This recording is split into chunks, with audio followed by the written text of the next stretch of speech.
So with that, I'm going to turn it over to Clyde Tuggle, who's going to introduce our moderator and speaker. Take it away, Clyde. Great. President Cannon, first of all, let me congratulate you on now taking the helm at Atlanta Rotary. I will tell you that the year I had the privilege of being president was arguably one of the most interesting years of my life, and you've got a great year ahead. So thank you for your leadership. And I'd like to welcome both Ambassador Marianne Peters and Admiral Mike Mullen. Mike has become a friend and is also a partner of mine in an investment firm that we're involved with. And we've also asked Ambassador Marianne Peters, who we all know, to help facilitate the question and answer session with Admiral Mullen today. And for those of you who don't know a bit about Marianne's background, of course, we all know until recently she was the Chief Executive Officer of the Carter Center. She's now Professor of Practice at the Andrew Young School of Public Policy. But before that, she had a fascinating 30-year distinguished career in the U.S. State Department. She touched almost every aspect of foreign policy, from serving on the staff of the National Security Council to serving as our ambassador in Bangladesh. And I think important for the conversation today with Admiral Mullen, she served a stint as provost of the U.S. Naval War College before heading to the Carter Center. So Marianne, thank you for helping generate what I know will be a lively discussion with Admiral Mullen. You saw in the invitation today a full biography on Admiral Mullen, so I'm not going to go through all the details of that, but if you have not looked at it, I would encourage you to do so, because the story his bio tells is an extraordinary 42-year career in the United States Navy, and starting from the very beginning when he graduated from the U.S. Naval Academy, all the way up until assuming the senior-most position in our armed forces as chairman of the Joint Chiefs. You see a career that built upon itself from the very bottom up. And there was, after all the experiences that he had leading various commands around the world, being the chief of naval operations, there was no question in anyone's mind that he was uniquely qualified to serve as the chairman of the Joint Chiefs. There are two qualities that I would like to just point out in introducing Mike that I think are important. And the first is that what I've learned about Mike is that military service in many ways is diplomatic service. And if you look at his career, this theme of diplomacy really touches on everything that he did on behalf of the United States. And so it was not really about protecting and defending, but it was really about positioning us, our government, our country, in the best possible light wherever in the world he was sent to serve. And the second theme that runs throughout his career is the theme of integrity and moral leadership. And I think it's important to point out, and particularly in bringing him to our podium today, and I think if you go back 10 years to the tough and decisions that he had to make, but the right decisions, whether it was ending the don't ask, don't tell policy, which you recall was what banned gays from serving in the military, all the way up until recently, the extraordinary piece that he published in The Atlantic, which was entitled, "I Cannot Remain Silent." For those of you who saw that, you'll recall the opening sentence of that was, our fellow citizens are not the enemy and must never become so. And so it's a real privilege, Mike, to have you with us here today. You honor us by being here, and we're so grateful for the many, many years of service that you gave to us and to our country. And with that, welcome to the world's best Rotary Club, Atlanta Rotary, and also to you, Marianne. Thank you for being with us. Over to you. Thank you very much, Clyde. Admiral, it's great to have you here today, and I'd like to ask you to just start off by making some remarks about what you see are the main challenges facing our country today. Admiral. Thanks, Clyde, and thanks President Cannon, and just the opportunity to engage and address one of the greatest cities in the world, and which sits in one of the greatest states in the world. When I think about Georgia, for me, particularly in my most, in the last years of my tour in the wars we were in, the thousands and thousands and thousands of soldiers, young men and women who signed up from Georgia specifically to serve and go in harm's way was pretty extraordinary. So I really appreciate the opportunity to say a few words. I retired in 2011, so I'm in my 9th year of retirement. And when I typically when I speak publicly, I'll get asked a question of what keeps me awake at night.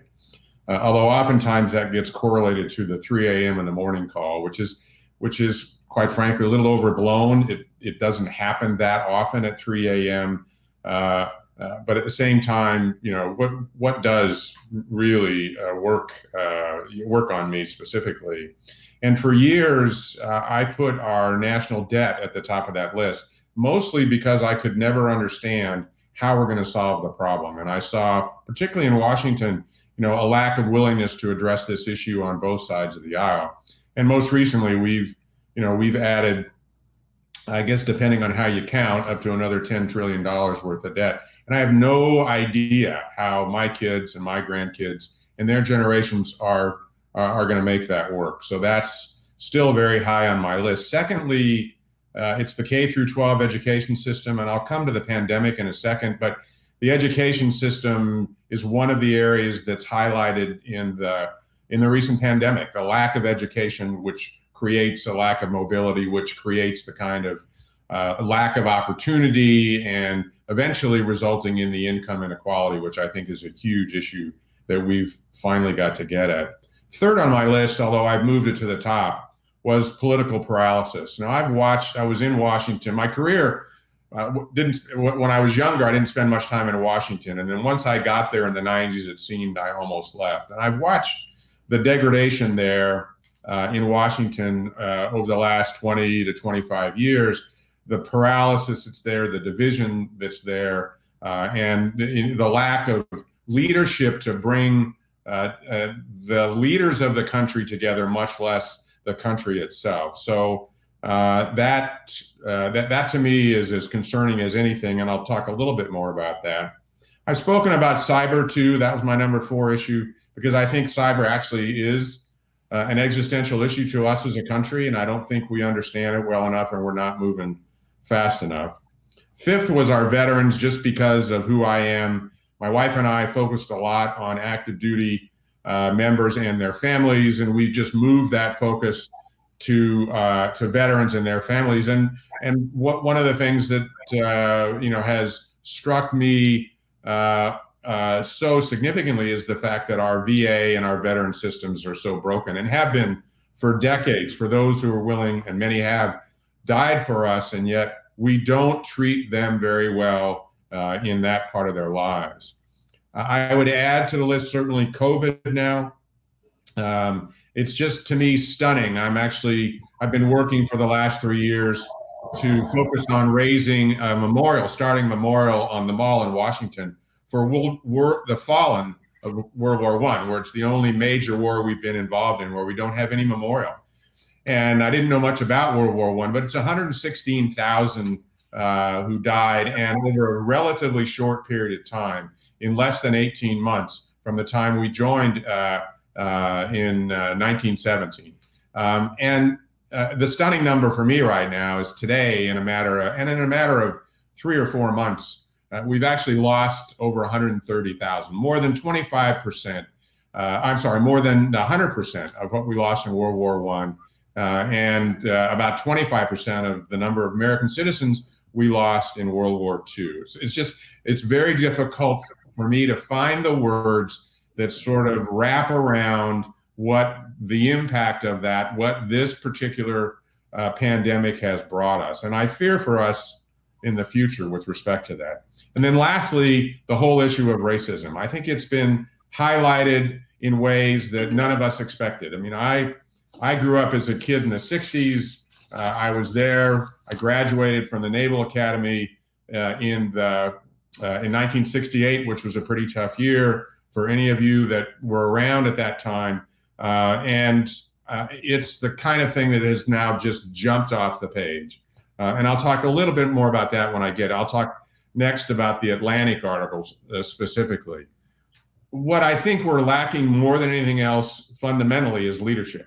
And it isn't just in the United States. I've seen it globally. I spent a lot of my life around the world, and I've seen leaders who are so politically paralyzed that they are unable to lead. And until we see leaders willing to step forward and start to unify the country, we're going to keep digging, if you will, along the lines of what we have in the past. I spent a lot of time in countries around the world where we talked about corrupt governments for lots of reasons. And what worries me now, first of all, I think we've got to focus on ourselves a lot more than we have in the past. And secondly, I worry a great deal about the corruption that is in our system. And it's the money that's in politics, quite frankly, very specifically, more than anything else. And that Supreme Court decision, I thought, and I'm a big rule of law guy, but I thought that decision hurt us very, very badly. So how do we get our hands around all of that? I don't have much faith in Washington. I think it's pretty broken, has been for some time, and will remain that way. The inability of Washington to deliver for the American people, which is what we send so many people there, so many of our elected representatives there to do, and they get there and they find themselves in this paralysis, which seemingly won't go away. I'll talk a little bit secondly, about the Atlantic article. My background on this is completely different from me speaking out. I've spoken very strongly publicly for years now about retired flag officers, basically metaphorically never really taking off the uniform, because when we speak, it's almost as if we speak for active duty. So it was a very difficult bridge for me to get across to speak out on that. That said, I was hugely concerned that we were about to greatly politicize the United States military. And the reason I've spoken out about this in the past is the same reason. It's because of the move towards politicizing our military. Our military must remain apolitical, has been for a long time, not forever. We've had our ups and downs over the course of our history. And again, as I said, another part of that moment was, as a 60s kid, I was commissioned in 68. I was around the riots. Martin Luther King was killed in April, just before I graduated from Annapolis. Bobby Kennedy was killed the day I graduated from Annapolis. And it was a really tough year, obviously, in the middle of the Vietnam War as well. The other day, when we had a battalion of the 82nd Airborne waiting in the wings, not in DC, but very close, that was a significant, in my view, a significant step forward. I'm the first one to admit they didn't get used, but they weren't that very far away. And the ability to use them, deploy them, they're our ready brigade. They're the 82nd. We have a brigade ready to go 24/7, within 24 hours, anywhere in the world. To me, that was a stunning movement as well. As I said in the article, my own view, and this is my opinion, that we hadn't reached the threshold of the Insurrection Act. And then the other thing was the whole issue, which I tried to address in the article, of addressing racism. This is a transformational moment. This is an inflection point in our history. Will we be able to really address it? And I've got minority friends that I've spoken with who still wonder, will it just be more words, or will we actually do something that changes the landscape?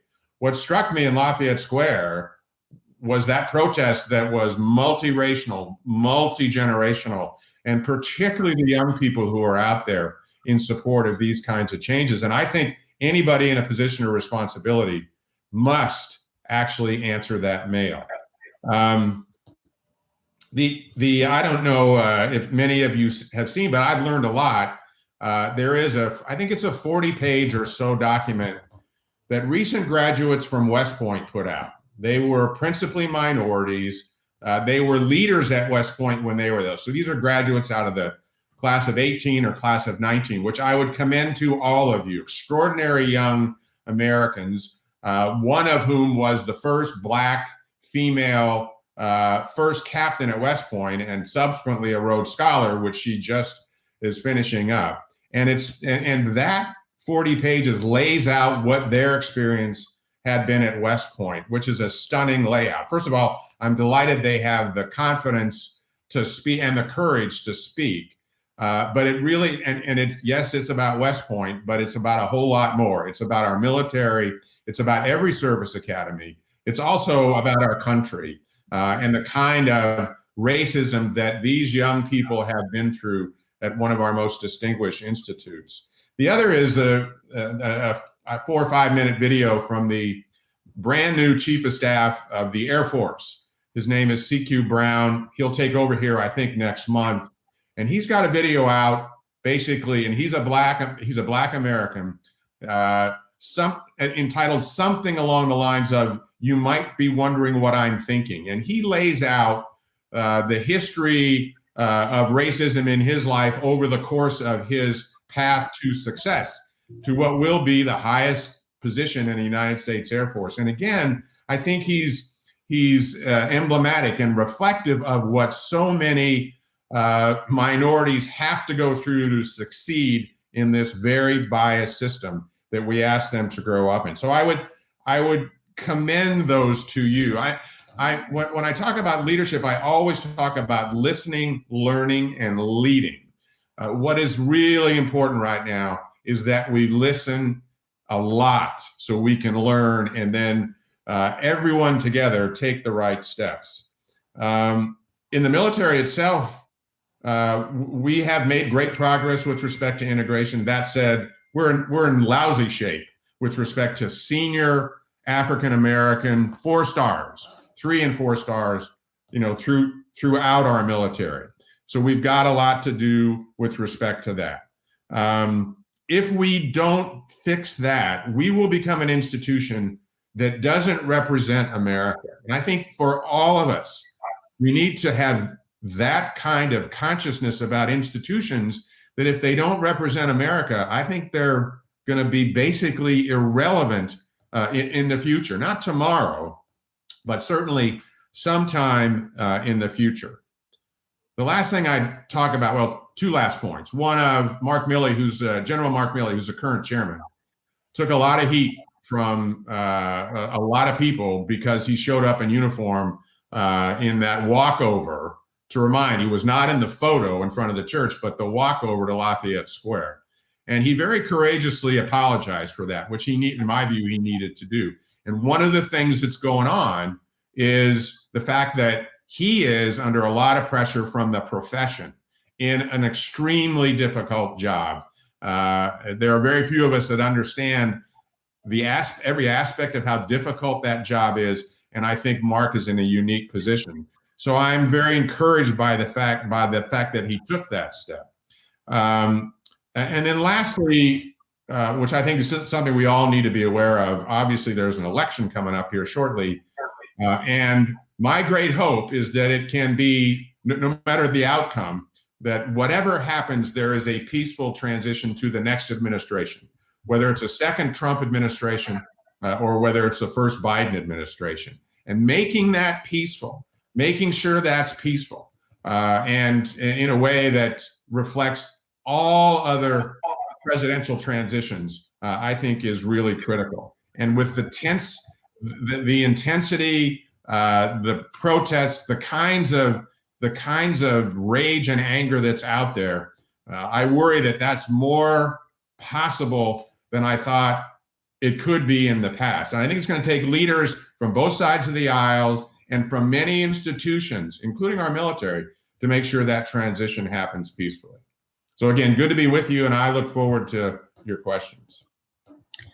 Admiral, that was just terrific. And I recall that the last time I heard you speak was at the Naval War College in 2010, when you were the chairman of the Joint Chiefs. And you were asked at the end of your remarks by one of the Naval War College students the question that you referred to earlier a few minutes ago: what keeps you up at night, sir? And I was speculating in my mind from the audience as to what you might say, and I was way off base. I imagined you might talk about weapons of mass destruction in the hands of terrorists, but you said something far more profound, which, in my view, is relevant to the problems you've been discussing, particularly the pandemic and the renewed awareness of racism in our country. And what you said was, what keeps me up at night, Lieutenant, is that ducks pick ducks. Could you elaborate on what you meant then and how you think about the idea of promoting out-of-the-box thinkers now? With respect to promoting out-of-the-box thinkers, it almost cannot be done without the leader, not leaders in an organization, the leader in an organization, essentially making it a priority and then following it up, evaluating the leadership team on the compliance with the guidance, exiting them out of the institution if they don't do that, so that we can create opportunities. And it is all about creating opportunities. One of the stunning things about COVID in this pandemic has been how it has highlighted the weaknesses in our system and how it has singled out those who are underprivileged and those people of color in ways that I could not have imagined if I told you or if I thought a pandemic was coming. And I talked before about the education system, which leads to employment opportunity, which leads to wealth, the opportunity to build wealth, which leads to participation. In the American dream, and one of my concerns is the American dream has, for so many people, completely vanished. And that whole issue of income inequality, and we have got to get at that. There's no, I think, ifs, ands, or buts with respect to that. So there's an education piece of this. Clearly, the diminished capability of our healthcare system to handle the needs of those who are least well off, is another aspect of this. The whole issue of how do I succeed in the future with respect to the whiteness and the maleness of so many organizations throughout the country, and you see things highlighted. So I've been in the private sector now for almost a decade. I don't see a whole lot of difference in the private sector in terms of its ability and its struggle to promote those individuals of color with great futures, great potential, creating opportunities for them. And then the ducks pick ducks comment is really focused on that issue. I mean, it's very specifically for me when I said it, I was very focused on creating African-American 4-stars. I knew how to do that. I understood the promotion system. I understood the screening process. I understood the evaluation. I understood all that. And it was amazing in 2 or 3 years how many that I could generate. That has fallen off. And the reason it's fallen off is because we load our selection boards, the selection process, with ducks. And they're all white, not all white guys, but basically that's the dominant group. And if you've only got ducks in the room, they're going to pick ducks, particularly when it comes to the crunch. So as a leader, I had to create guidance. I had to select the right people to put on the selection committee, and then look for ways to create opportunities, if you will. And then if someone's in an opportunity, then it's sink or swim. That's all I can do. That's all I think is fair, to make sure there are opportunities. So that's really what I was focused on. And I could argue now with that question, Marianne, that that it becomes a bigger issue for the country, that ducks have been picking ducks for a long time. Thank you very much, Admiral. And I would also say that unless we have some other kinds of birds, we're not going to be able to navigate these surprises like the pandemic. May I switch gears for a moment and ask you about China? There is an unprecedented level of mistrust on both sides of this relationship. The consequences of that are potentially, of course, very serious. And I see that Clyde has asked a question here too, pointing out that, of course, the Navy has 2 highly visible aircraft carriers in the South China Sea. So would you comment on the geopolitical strategic relationship with China and on the naval relationship, please? I think I agree with you that it's now worse than it's been in a long time, if not ever, which is bad for our countries. It's bad for the world. I've spoken, I don't know, publicly for the last 10 or 15 years. Basically, I think the long term, the most important relationship, country to country relationship in the 21st century is basically that between us and China. And I don't think that's a brilliant deduction per se. It's driven mostly by these being the 2 big economies in the world. And those economies create huge opportunity, actually that create a huge upside and a huge downside. I have thought for a long time we needed to figure out how to create an environment in which we could work constructively together, which I think for the betterment of mankind, that's still a noble goal. But I think we've given China way too much runway, as we have for Russia, way too much runway in the last 10 or 15 years. They've stolen our intellectual property. It's all market driven. So I think we need to draw, and this is my learning with dictators around the world, and that's certainly what Xi Jinping is, as is Putin, is you have to draw a line. And you have to say, no kidding, this is the line, we're not going any farther.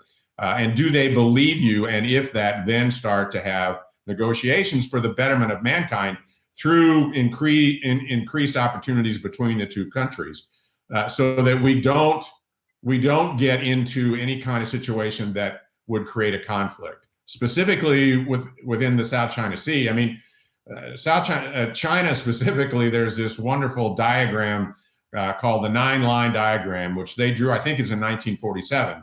And they basically said, this is our home water. Well, internationally, legally, that is not the case. In fact, I think it was 2016, the Philippines took China to the International Court, and it was found in the Philippines' favor that was actually international water, which is what we believe in. We've taken a position for a long time to not get in the middle of those disputes, the land disputes, the territorial water disputes and international water disputes, except to say we really comply with and believe in the international boundaries and the Law of the Sea Convention, which to our detriment, we have never signed up to per se. So I don't think, while it's a tough spot, China would like to see us leave. They will continue, us, the United States Navy, United States military, but particularly the Navy, we're the dominant force out there, and retrench back across the 180th parallel. I don't see any possibility of us doing that.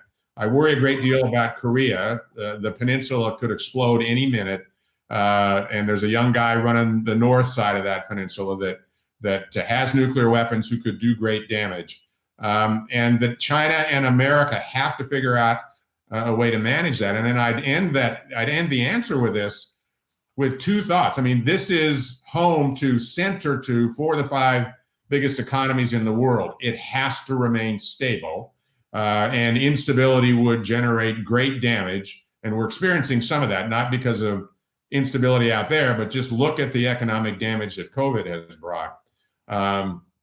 And secondly, we need to make sure we reinforce our friends and allies out there, South Korea, Japan, Singapore, et cetera, so that there's a balanced outcome, very specifically with respect to stability in the long run.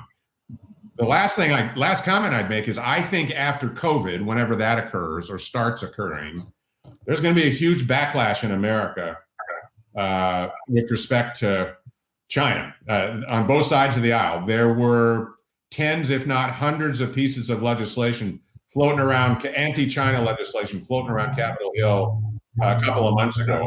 That's just an indication that we're not happy with them in lots of ways. So I think no matter what happens in November, there's going to be a huge pushback on China, and we need to handle that very carefully.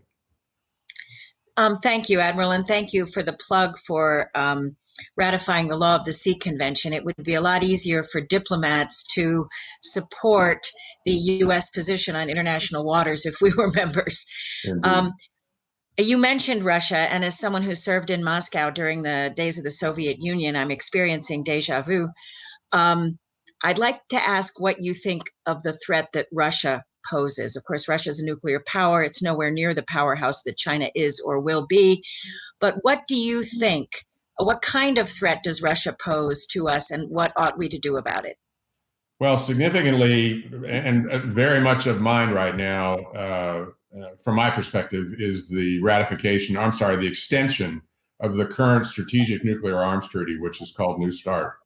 I actually ended up negotiating that with my Russian counterpart in 2010, and there is a 5-year extension which can be agreed to by both sides. I think walking away from that, which is another option that's out there, it would be incredibly dangerous. And what that does, from my perspective, is it puts these weapons, which I thought we pretty well had contained, of mass destruction, of complete annihilation of both sides, which we can still do because we have the weapons to do it. It puts them closer to being in play, which scares me to death. So that's an area that I hope, and Putin has specifically said he's willing to extend that. I haven't seen that coming from the Trump administration yet. I just hope that we can bring that forward in a way. It makes so much common sense to take our time on this. One of the big issues is whether we bring China in or not. That's a valid issue. But in the time that we have between now and next year, there's no way, it's too complex to bring China in specifically. Putin has moved his country forward strategically from the depths.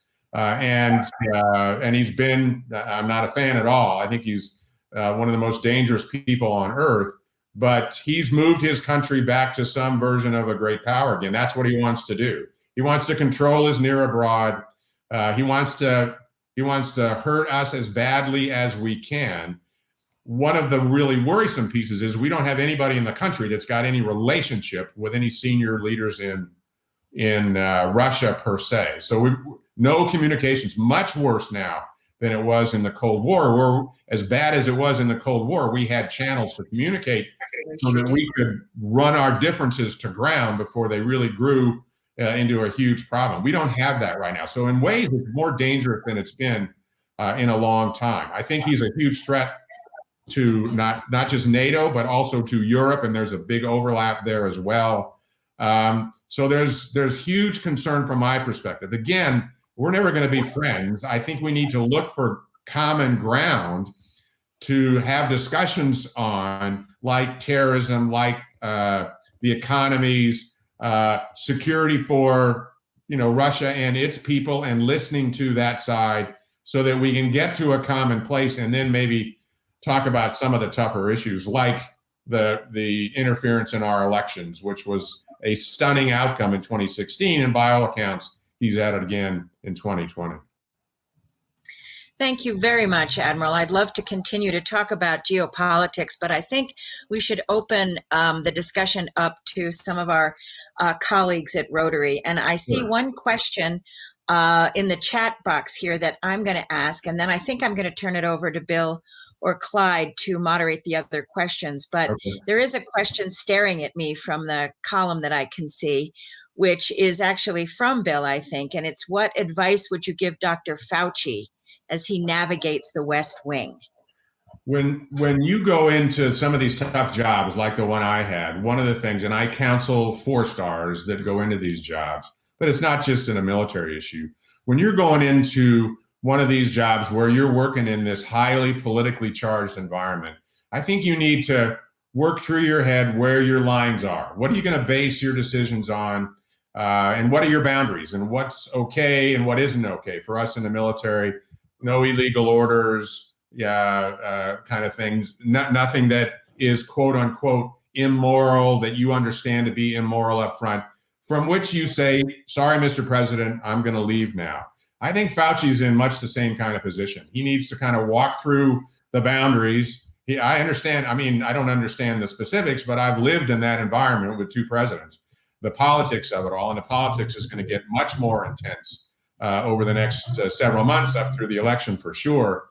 So my counsel to Dr. Fauci would be to work your way through that. And when you get to a point where you've got to cross that line, you politely say, Mr. President, I can't be here anymore. And you put your resignation letter in, and you don't make a big speech about it. The speech you're making is your letter and the fact that you're resigning. It doesn't mean you can't be effective, because he's an incredibly knowledgeable and important individual in this pandemic. It's just you would do it from a different place, which would be very difficult for him, given how long he's been there and how much he's meant to America over decades, not just in the recent pandemic. Thank you very much, Admiral. I'm going to turn the mic over to Bill Hennigan, our program chair, to moderate the questions from our participants. Okay. Thank you.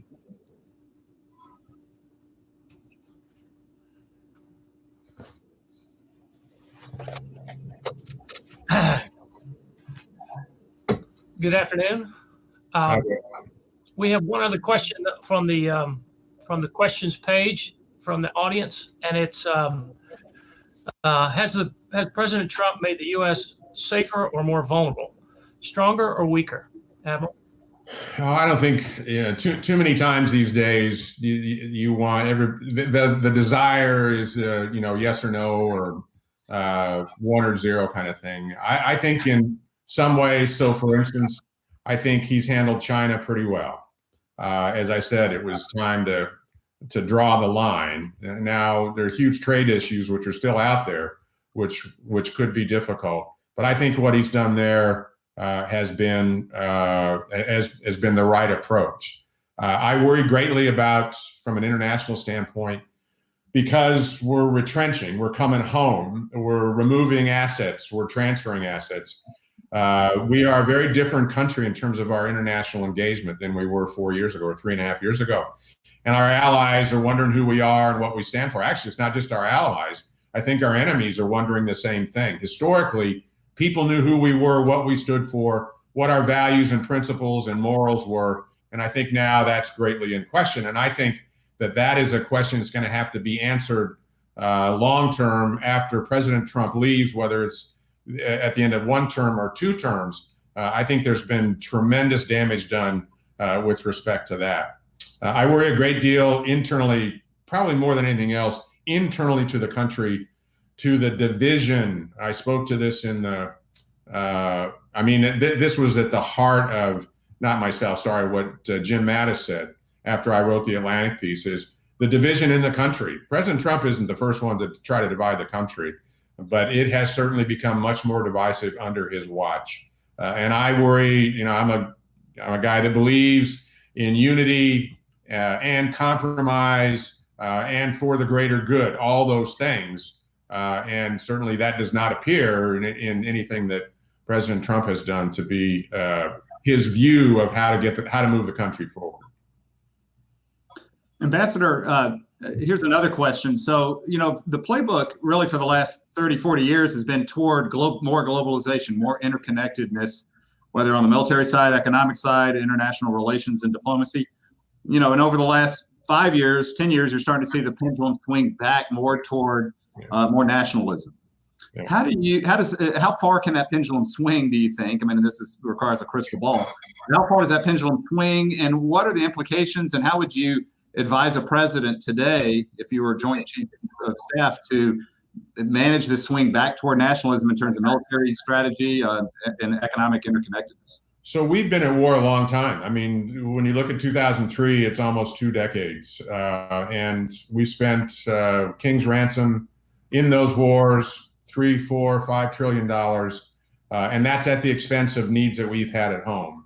As is the case in every war, there is a move to isolate, to come home, to take care of ourselves. And I think that's healthy, quite frankly. We need to do that and invest more resources here and be much more careful about our overseas investments from the standpoint of conflict specifically. The military has become way too lethal and way too easy to use.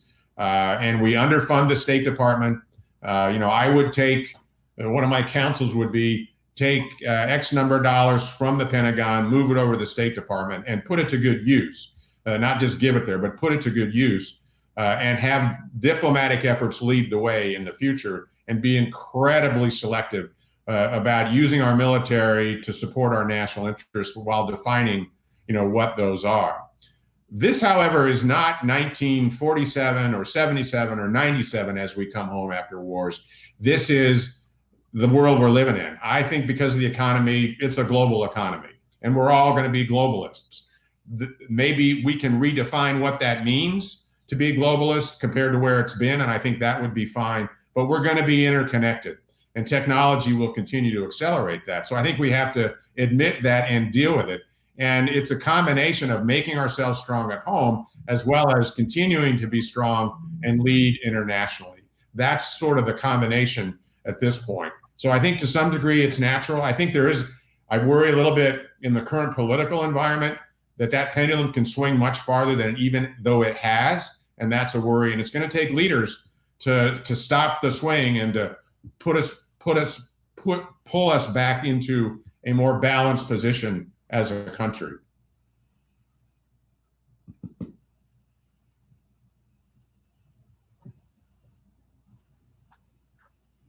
Another question. Well, and thank you for that.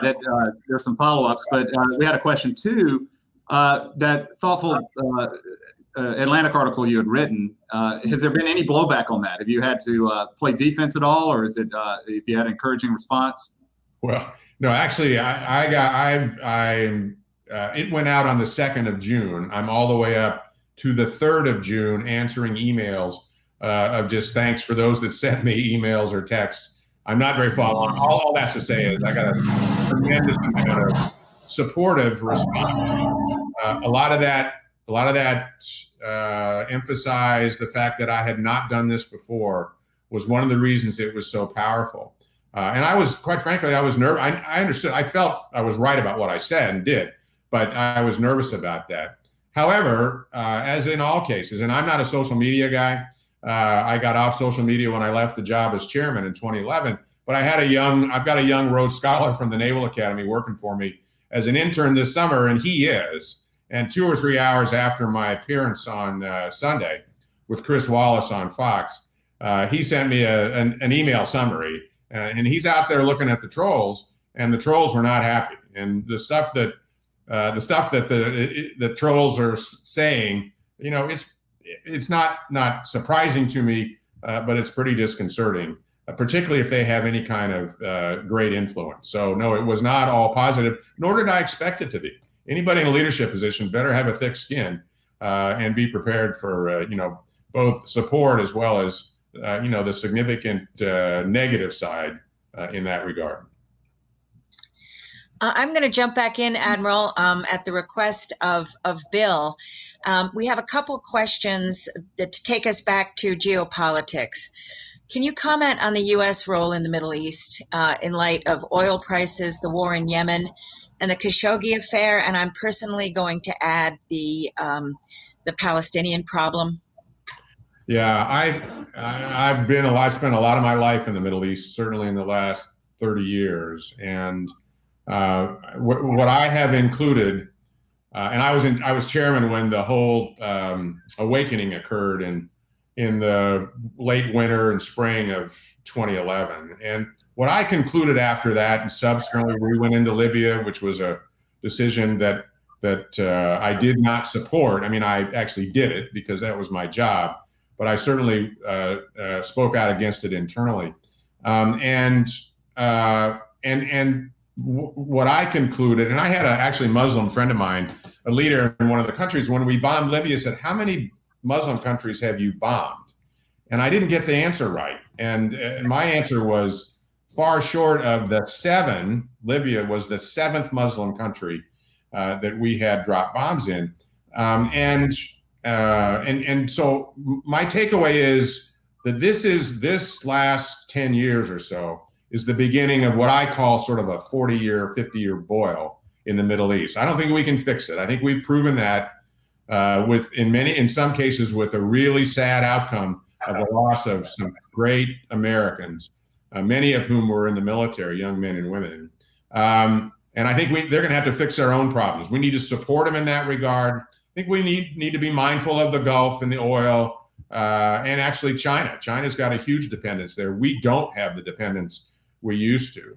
And then I'm appalled at both MBS and the fact that he murdered Khashoggi. I mean, that's sort of Khashoggi. That is right at the heart of who we are as a country. Murder one to a free press, speaking out, and that they could carve him up literally almost in the public eye was a stunning outcome. And I think we have to adjust our relationship with Saudi Arabia a lot and accordingly. That doesn't mean cut it off, but they need to pay a big price for that, and they paid precious little.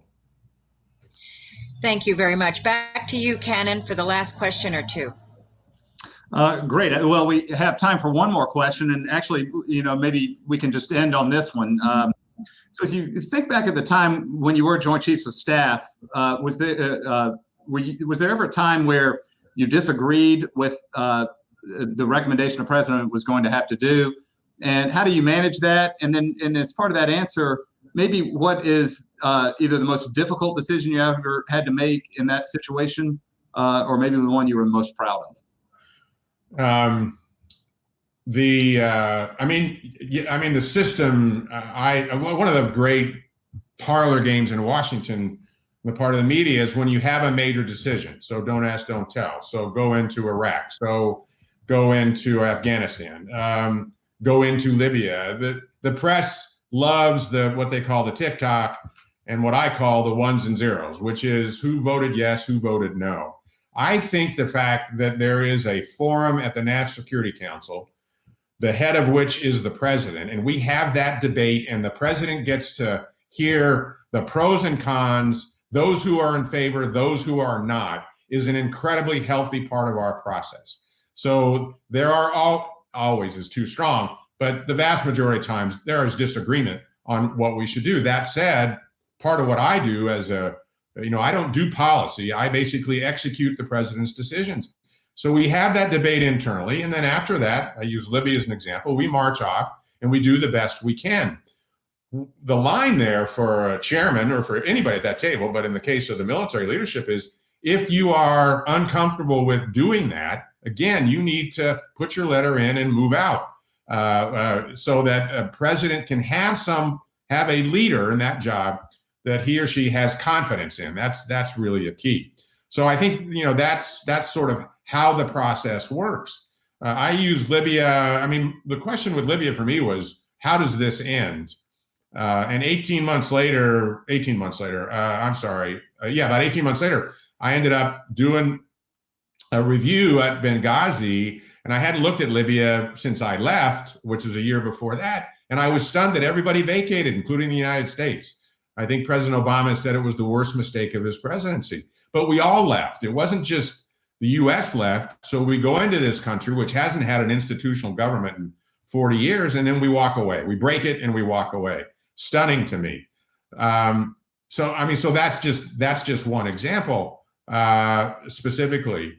The don't ask, don't tell decision was probably the one I am one most noted for. That wasn't what my intention was. I'm given a lot of credit for the courage of that. That said, I had reached that conclusion myself. I'd worked it hard for 2 years, so I knew where I was. And basically my testimony was on the whole issue of integrity. We're an institution that values integrity more than anything else. And the fact that we would ask someone to come into work every day and in fact die for our country during these wars, who had to lie about who they were, didn't make any sense to me. Didn't stand up to the values of us as an institution. So in the end, while I'm given credit for courageous testimony, it was pretty easy to do. And it fundamentally changed the reference terms of the debate from that moment forward, even though I wasn't sure at that time it was going to change the law. It turns out that it did. Well, great. Well, Admiral Mullen, so we've reached the top of the hour. In fact, we're a little bit over. I want to thank you for taking the time to meet with us, but not only that, just for your character, your integrity, your service. You've stayed actively engaged. You've shared not only today, but just in the past 5-10 years, your leadership lessons, and you've given us insight into how government works and should work. You've had the courage to take a stand on challenging issues today. And certainly for people like me and the next generation to be able to see that leadership and learn from you is remarkable and a great privilege. So thank you for joining us today. Ambassador Peters, thank you for moderating our discussion.